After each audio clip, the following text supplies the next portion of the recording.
है वो properly absolute जो है वो ट्रांसफर हो रही है, मतलब जो ट्रांसफर हो रही है प्रॉपर्टी वो एब्सोल्यूट हो रही है। कुछ प्रॉपर्टी जो है वो ट्रांसफर होती है फॉर जो है ऐसे समझे कि फॉर स्पेसिफिक पर्पस के लिए, मसलन ठीक है, या कुछ जो है प्रॉपर्टी वो कंडीशनल ट्रांसफर हो रही होती है। जहाँ पे मार्टगेज आपने देखा होगा जिसके 6 टाइप्स भी आपने देखे होंगे कि ये कौन सा टाइप है मार्टगेज का। ठीक है, सिंपल मॉर्गेज है जहाँ जो है वो एनालॉगस मॉर्गेज है, या उसके बाद आपने एक लीज का कॉन्सेप्ट भी देखा होगा और विल वगैरह जो भी। तो वो जो दस्तावेजात जो जो 3 या 4 या 5 या जितने भी पेजेस के होते हैं, उसमें जब जहाँ पे पार्टीज के नाम और जितनी भी चीजें जो है पर्टिकुलर जो दी और जहाँ पे एक ट्रांसफर जो प्रॉपर्टी हो रही है उसकी जो भी पर्टिकुलर्स, जहाँ उसकी प्रॉपर्टी जो भी ट्रांसफर हो रही है उसकी इंटेंशन क्या है जो भी कुछ है, और उसके बाद उसके जो अकॉर्डिंग टू लॉ का जो उसको जो है उसकी रिक्वायरमेंट फुलफिल करना, मतलब जैसे एग्जीक्यूटेंट होते हैं या एग्जीक्यूटर्स होते हैं, ठीक है, जहाँ उसके जो है वो विटनेस कितने होने चाहिए, ठीक है, ये सारी जो भी होते हैं उसको हम बोलते हैं लीगल अल्फाज, लीगल जो टर्मिनोलॉजी यूज करते हैं वो हम करते हैं इंस्ट्रूमेंट। और जनरल हम अक्सर जो है डिस्कस कर रहे थे कि सेल डीड। सेल, अब डीड का मतलब क्या होता है कि act of the parties. Sale means to transfer of property, ठीक है, इन रिटर्न ऑफ समथिंग। अब वो कंसिडरेशन होती है कितने की आपने बेची, ठीक है। तो कॉन्ट्रैक्ट में एक बात जो है मैं शायद डिस्कस की कि कॉन्ट्रैक्ट एक्ट में एलिमेंट ऑफ कंसिडरेशन जो है वो लाजमी है। अगर सेल ऑफ गुड्स में आप जाएंगे तो वहां पे कंसिडरेशन का एलिमेंट जो मूवेबल प्रॉपर्टी में है वो नहीं है। अच्छा, दूसरी जो बात मैं कर रहा था कि फॉर स्पेसिफिक पर्पज के लिए, जैसे बेलमेंट जो होता है वो मूवेबल की प्रॉपर्टी के लिए होता है।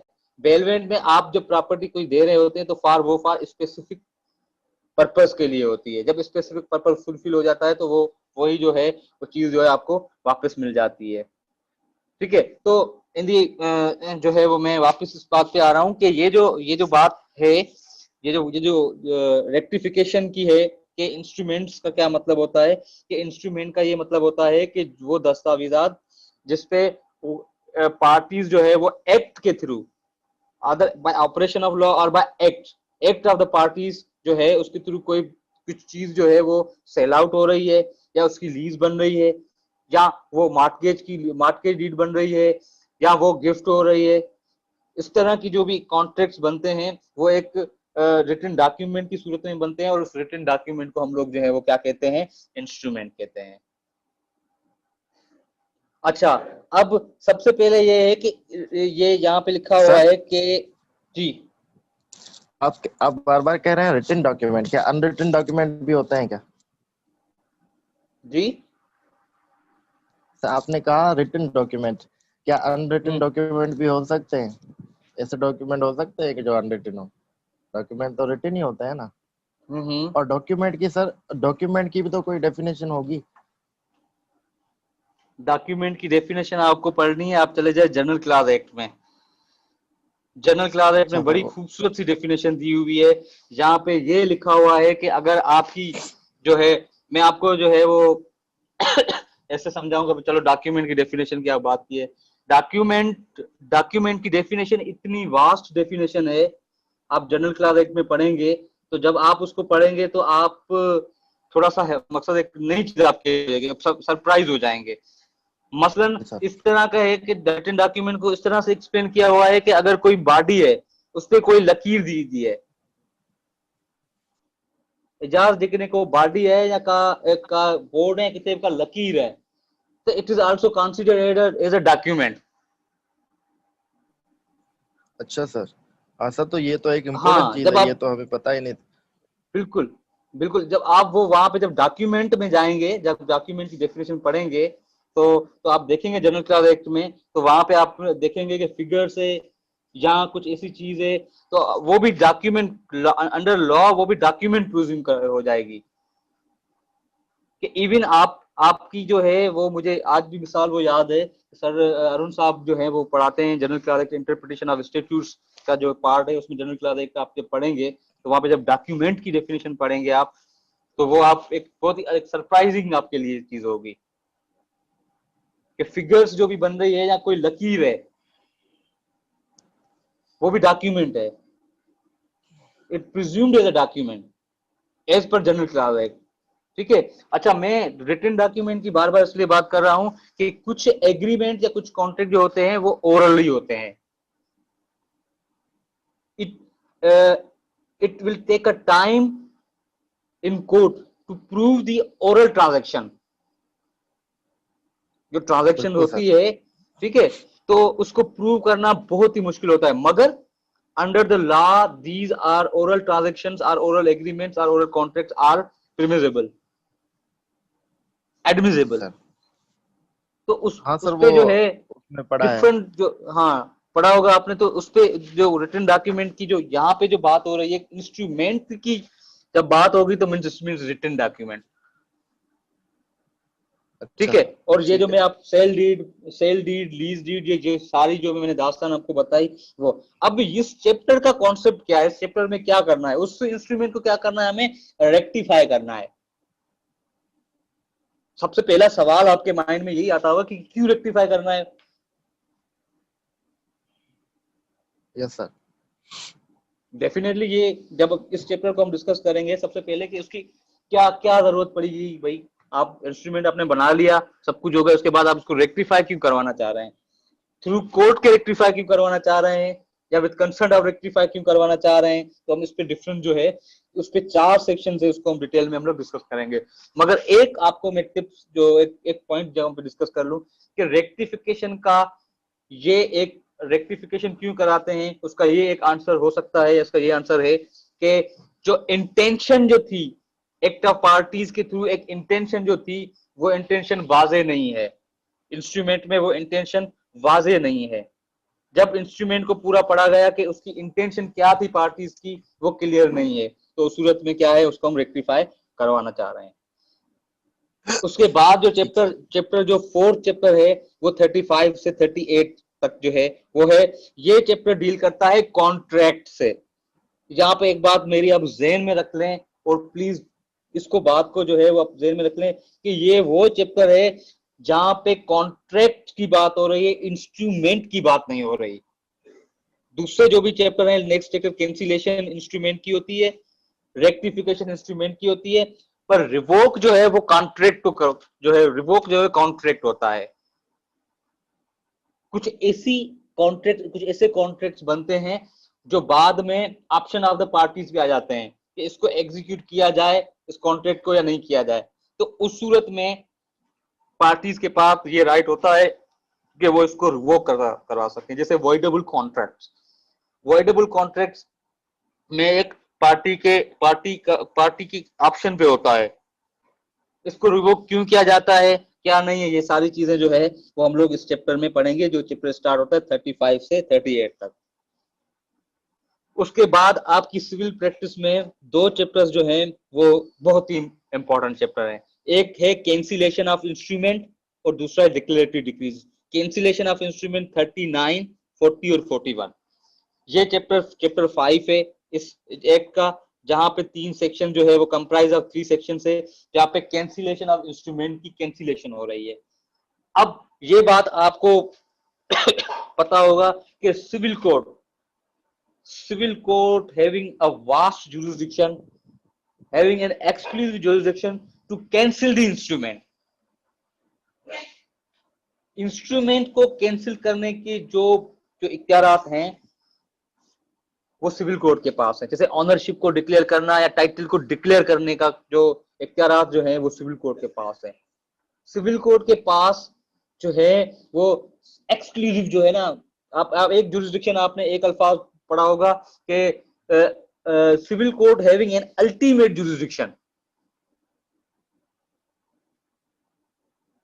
जी, आर यू गेटिंग मी? कुछ आवाज अचे पियो, समझ में अचे पियो, या मां खाली ईअं ई ॻाल्हायां पियो? ॿुधो पिया? जी जी सर। Response okay. जी ठीक है। सर। जी सर। तो जो एक्सक्लूसिवली जुरिस्डिक्शन जो होती है ना, एक्सक्लूसिव जिसको हम कहते हैं सिविल कोर्ट जो है, सिविल कोर्ट को है वो अल्टीमेट जुरिस्डिक्शन है, एक्स्ट्रा ऑर्डिनरी जुरिस्डिक्शन है। क्योंकि कुछ उसके जो मेन ऑब्जेक्ट जो सिविल कोड के जो हैं, मसलन कैंसिलेशन ऑफ इंस्ट्रूमेंट, जो इंस्ट्रूमेंट बना है, जो लीगल इंस्ट्रूमेंट है, उसके सिविल कोड के पास ये इख्तियार आता है कि after hearing of the parties, ठीक है, उसको जो है वो कैंसिल कर सके, डिक्लेयर कर सके या इसको कैंसिल कर सके, ठीक है। अच्छा, कैंसिलेशन की आल्थो जो भी आपकी प्रेयर होती है, जब आपके टाइटल में लिखते हैं आप कि cancellation of entries in record of rights, Sindh land revenue act का सेक्शन 42 अगर आपको याद हो, जी क्या कहता है भाई सिंधलैंड जो है सिंधलैंड रेवेन्यू एक्ट सेक्शन 42, जी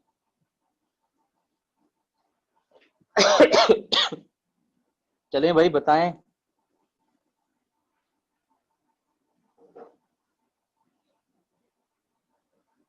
क्या है भाई सेक्शन 42?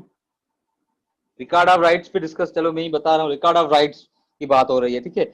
जब रिकॉर्ड ऑफ राइट्स एक प्रॉपरली प्रोसीजर के तहत जब इंट्रीज होती हैं, उस इंट्रीज की जब बाय लॉ को पास करके या जो है वो थ्रू जो है वो ऑफिशियल्स के थ्रू, जो जो आपके रेवेन्यू डिपार्टमेंट के ऑफिशियल्स हैं, उनकी इंट्रीज जो हैं वो चेंज होती है, ठीक है ना। जैसे आपके जो मुख्तियारकार होते हैं उनके पास इख्तियारात होते हैं, जहाँ जो भी जो कंसर्न जो ऑफिशियल्स होते हैं, तो वहां पे आपने एक सुना होगा बे फार्म, सत्तू फार्म सुना होगा, ठीक है। फार्म 2 सुना होगा जो एग्रीकल्चर लैंड के पर्पस के लिए होता है। फार्म सत्तू जो होता है वो देहात में जो भी लैंड्स होती हैं उनसे कंसर्न होता है। तो उसमें एंट्रीज होती हैं कि ओरिजिनली ये खातो जो है, या ओरिजिनली ये खाता जो है वो किसके नाम पे है, उसके बाद ये खाता किसके ट्रांसफर हुआ। तो उस सूरत में उसकी कैंसिलेशन के जो भी इख्तियार आते हैं वो इस चैप्टर के थ्रू जो है वो किसके पास है, सिविल कोर्ट के पास है।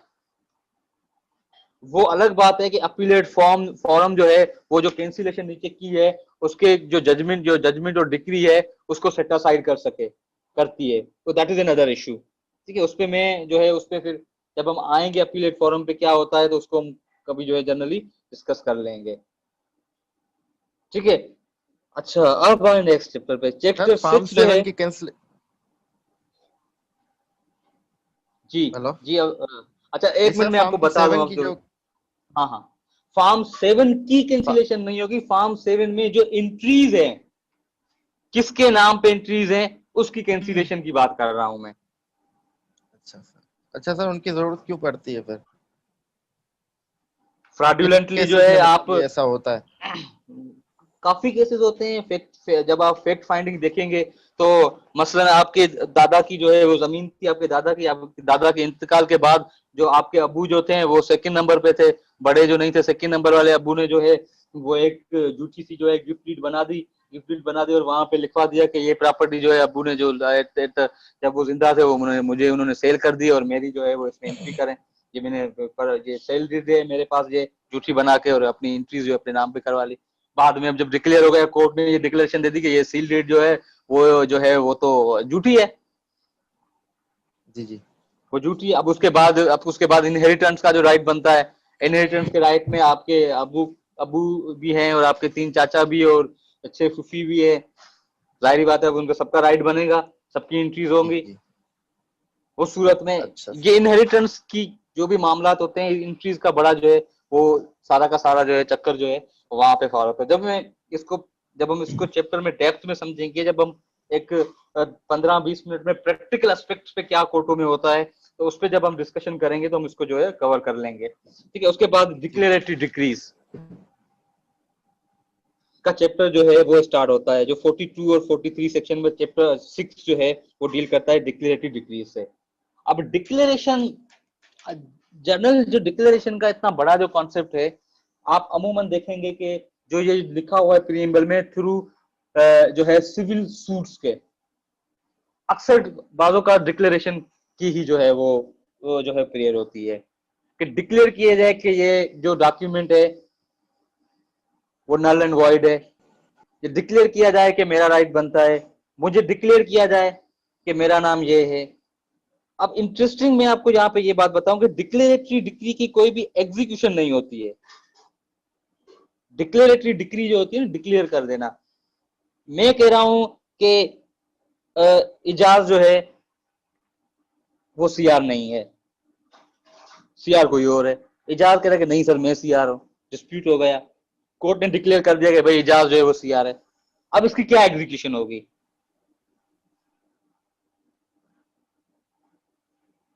जनरल प्रिंसिपल में जस्ट आपको ये बात बता रहा हूं कि डिक्लेरेशन जो होती है ना, डिक्लेयर करना, डिक्लेरेशन में आप दो अल्फाज देखेंगे इस सेक्शन में कि interested to deny, deny or interested to deny. Interested to deny को जब हम लोग डिस्कस करेंगे, जब हम जहां पे पहुंचेंगे तो काफी चीजें जो हैं वो हम खुल के जब उसको डिस्कस करेंगे। इंटरेस्टेड, इंटरेस्टेड टू डिनाई का क्या मतलब है? अभी वो ऑन द रिकॉर्ड बात आई है या नहीं आई है? अभी तो इंटरेस्टेड है कि वो डिनाई करने के, एक डिनाई कर दिया, दूसरा इंटरेस्टेड टू डिनाई। या स्टेटस, एक राइट और एक स्टेटस, स्टेटस को डिक्लेयर करना। ये जो करेक्शंस होती हैं बर्थ फॉर्म में, सर्टिफिकेट्स में, जितनी भी रेमेडीज हैं वो डिक्लेरेशन के थ्रू जो है वो होती है। और ये भी इख्तियार जो है exclusive ultimate jurisdiction of the civil courts है। उसके बाद अपॉइंटमेंट ऑफ रिसीवर जो है वो ऑर्डर 40 रूल 1 में जो है वो रिसीवर की अपॉइंटमेंट होती है एज पर द सीपीसी। और उसके बाद चैप्टर जो है वो पार्ट 3 जो है वो स्टार्ट हो जाता है, जो है 2 चैप्टर से कंसिस्ट करता है, जहाँ पे इंजंक्शन जनरली जो है वो 52 53 और परपेचुअल इंजंक्शन का चैप्टर जो है 54 से 57 तक है, जहां पे बेसिकली जो है रिस्ट्रेनिंग ऑर्डर की बात की जाती है कि प्रिवेंटिव रिलीफ का क्या मतलब होता है, टू रिस्ट्रेन करना, पार्टीज को रिस्ट्रेन करना, कि वो एक करें या वो एक ना करें। इनको जो एक जो है जो है विद इन पैरामीटर्स जो भी है डिसाइड होते हैं, या उसकी जो एप्लीकेशन का स्कोप क्या होता है, या स्टेटस को का क्या मतलब होता है, कि सारी चीजें जो है हम लोग जो है वो specific relief act in chapters में पढ़ेंगे। In the end of the day हम लोगों ने इसका पूरा स्ट्रक्चर, इसका पूरा कॉन्सेप्ट जो है वो आज आज की क्लास में हमने डिस्कस किया। अब हम लोग जो स्टार्ट करेंगे वो सेक्शन 8 से स्टार्ट करेंगे, उस चैप्टर को प्रॉपरली डिस्कस करेंगे, ठीक है। और दो दो चीजें जो मैंने डिस्कस की हैं, तो पीनल वाली और कॉन्ट्रैक्ट एक्ट वाली वो मोस्ट इंपॉर्टेंट एस्पेक्ट्स थी इनिशियल पॉइंट पे। अच्छा, एक सेक्शन आप देखेंगे specific relief how given, section 5। ऐसे समझे कि सेक्शन 5 मैंने आपको जो है वो कवर करवा दिया। ये 4-5 मूड जो अभी डिस्कस किए हैं वो सेक्शन 5 में लिखे हुए हैं। सेक्शन 6 जो है वो डील कर रहा है कि प्रिवेंटिव रिलीफ। सब क्लास 3 जो है वो आप देखेंगे तो उसमें वो भी मैंने कवर करवा लिया। और पीनल जो है सेक्शन 6, 5, 6, 7 जो है वो हमने डिस्कस कर लिया। इंशाल्लाह नेक्स्ट क्लास में हम लोग सेक्शन 8 से डिस्कस करेंगे ऑनवर्ड, उसको प्रॉपरली समझेंगे कि इस चैप्टर के में जो है कोशिश करेंगे कि पोजीशन को भी थोड़ा डिस्कस करेंगे, और जो है वो उसको प्रॉपरली हम उसको समझेंगे। जी, किसी का कोई सवाल हो, कोई क्यूरी हो, कुछ पूछना हो? अटेंडेंस जो है वो मैंने जो है वो शॉर्ट स्क्रीन आपके ले लिए हैं, और होप इजाज साहब ने भी ले लिए होंगे। कोई सवाल हो, कुछ क्यूरी हो, कुछ डिस्कस करना हो, यू मे आस्क फ्रीली।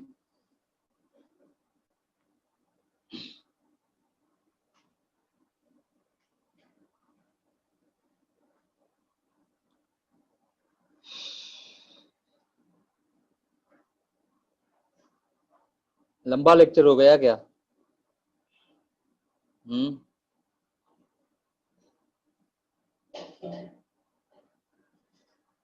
सब खामोश हैं क्यों? कुछ समझ में नहीं आया क्या भाई?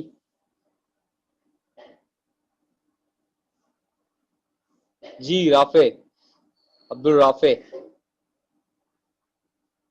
अब्दुल राफे।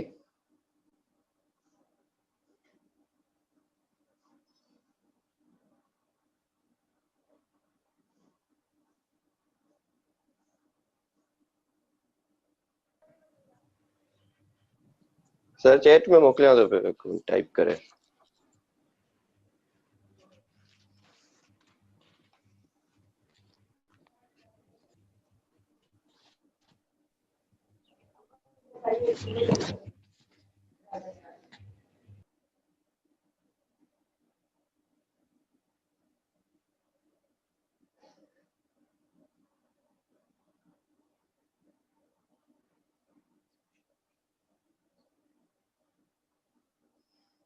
सर मोकलियो सर कोई सवाल है?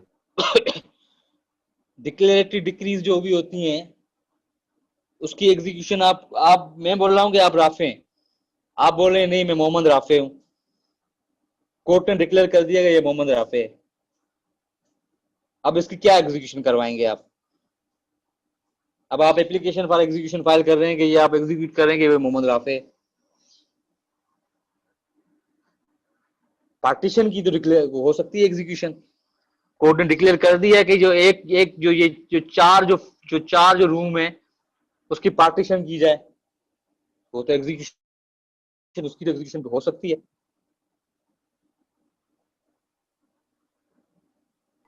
चलें सही क्लास है। को एंड वाइंड अप कर रहे हैं। सर जी जी सर जो मुआवजे पे जमीन दी गई होती है या जो मुआवजे पे जमीन मिलती है तो इस ऐसी प्रॉपर्टी की एग्जीक्यूशन होती है?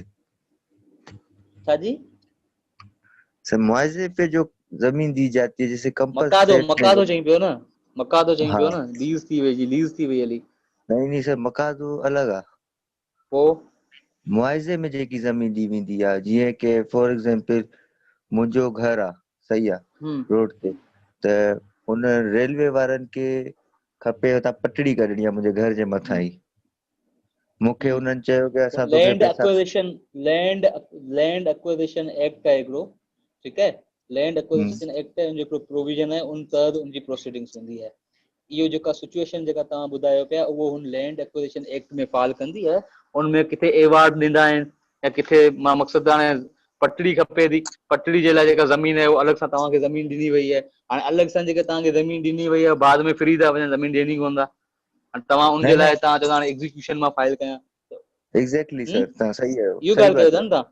बिल्कुलु हा बिल्कुलु हा, सही त उहो आहे लैंड एक्विजिशन एक्ट जो जेको आहे उहो जेका बि ही जेका प्रोसीडिंग है it is an special type of proceeding जेको लैंड एक्विजिशन एक्ट जे अकॉर्डिंग टू उते जेका सा थींदी आहे, ठीक है।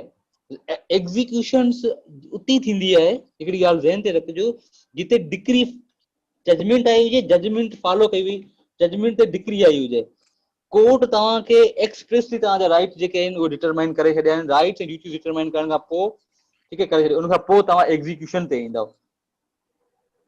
उन सूरत में जनरली छा आहे, quickly for 1 minute plaint file थियो, रिटन स्टेटमेंट आई, इश्यूज सेटल थिया, एविडेंस लीड थी, जजमेंट आई, जजमेंट खां पोइ डिक्री आई, डिक्री खां पोइ जंहिंजी फेवर अगरि प्लेन जो है जेको सूट जेको आहे डिक्री थी वियो आहे, सूट डिक्री थी वियो आहे, तव्हां एग्जीक्यूशन वञी फाइल कंदव। एग्जीक्यूशन फाइल कंदो, नेचर ऑफ छा तव्हांजो रिलीफ छा हो, according to that execution proceedings पोइ इनिशिएट थींदी। Thank you sir Ijaz attendance लॻाई है पुट, ओके डियर, तव्हां इजाज़ शॉर्ट स्क्रीन वठी छॾिया आहिनि जी, मां वठी छॾिया आहिनि, ठीक है, ओके, अल्लाह हाफ़िज़। सुभाणे जेको आहे पाण कोशिशि कंदासीं ट्रस्ट एक्ट खे डिस्कस कंदासीं। ठीक है।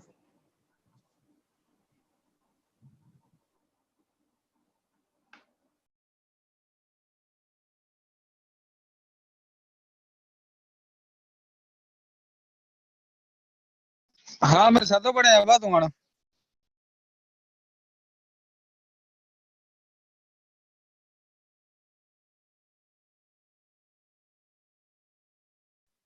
अरे मास टीवी है एड़े केड़ी खराब होता मीटिंग बंद करे वजह नहीं की वे बाबा जे को पढ़ाना मैं पढ़ाएंगे ना तू ये को पढ़ा साइंस चाहे चोकरा डिस्कस वगैरह करन